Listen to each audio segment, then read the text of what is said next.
Like and subscribe for more inspirational stories. Maria José woke up before the rooster crowed. With a scarf tied around her head and her hands still swollen from the night before, she lit the wood stove, made coffee, and began the day that never ended. She sewed, cleaned, kneaded bread, and took care of her children. Her husband, who died young, left more absence than inheritance. She raised Tomás and Ramiro alone, with the strength that only someone with 2 children and no luxuries knows. But the world is ungrateful, and children, when they grow up, sometimes become mirrors that do not reflect the one who raised them. As the years passed, their relationship grew colder. Tomás and Ramiro looked at their mother with contempt. They complained about the food, the smell of the house, the way she dressed. They said they were ashamed of her, that she was a burden, an embarrassment to the neighbors. Maria José swallowed it all in silence. She washed the dishes while listening to insults. She slept little. She worked twice as much. She thought it was a phase, that it would pass. But it didn't. One morning, while she was sweeping the yard, they came to a decision. She would live in the pigsty until she learned to put herself in her place.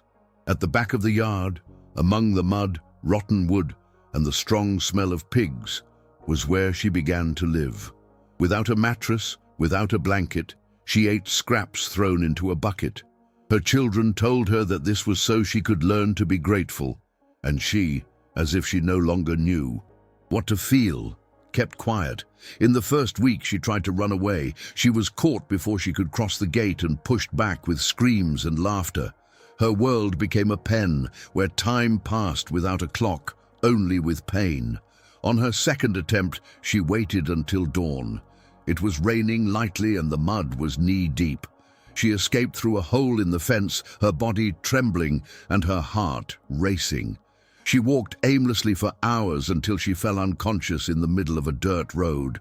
It was there, between death and a miracle, that a good man found her. Don Felipe, a local farmer, was returning from the city and saw her wet body on the ground.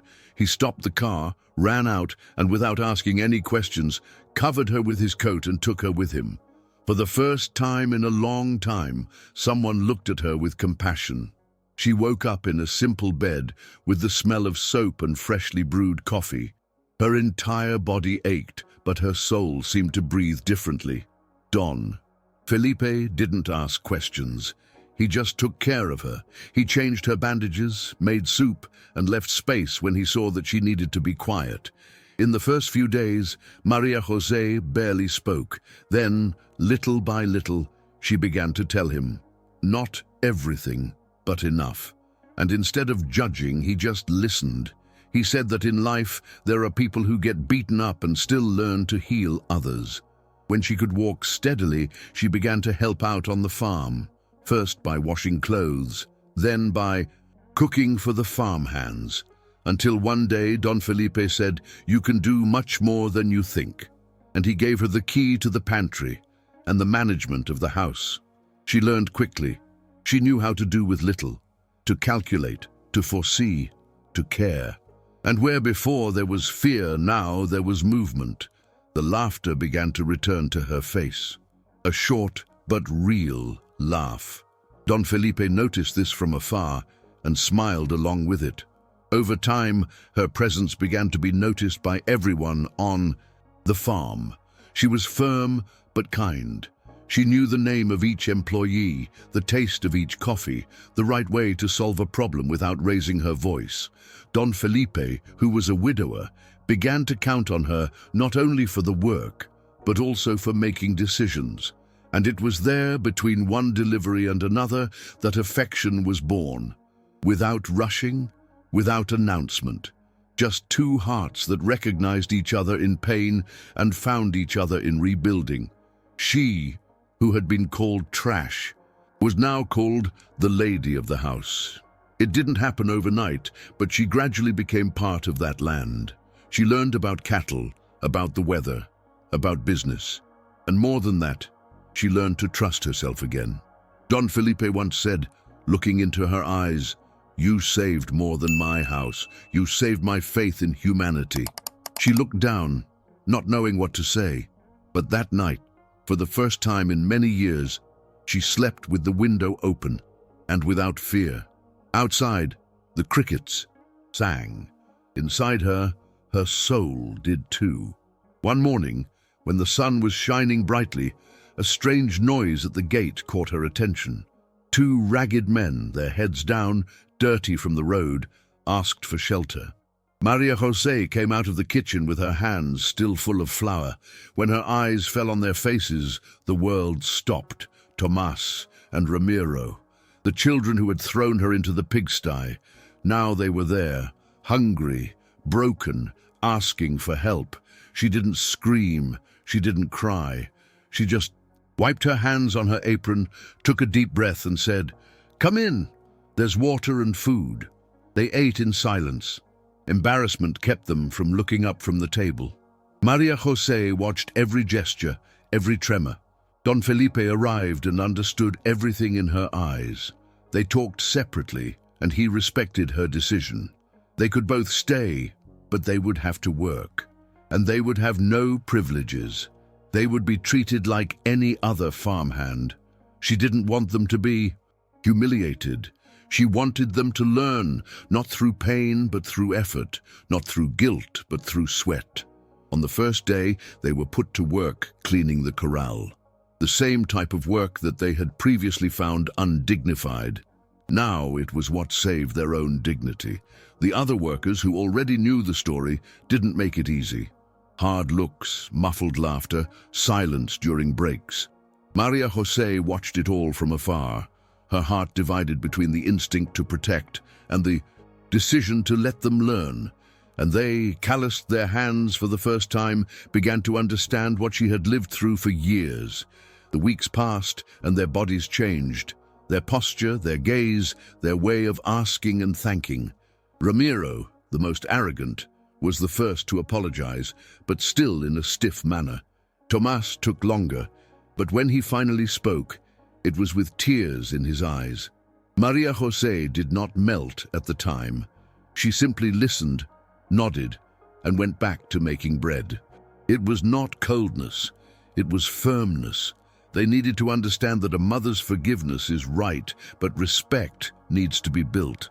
The routine continued with fewer words and more actions. Tomás started getting up before the rooster. Ramiro learned to fix the fence without anyone telling him to. On Saturday nights, they would sit in the shed, listening to the radio and looking at the sky. Maria José watched everything with attentive eyes, but didn't say much. It was as if she was waiting for time to say what words couldn't yet say. Don Felipe saw everything up close, but never got involved. He said that this was her story, and that she would know when to turn the page.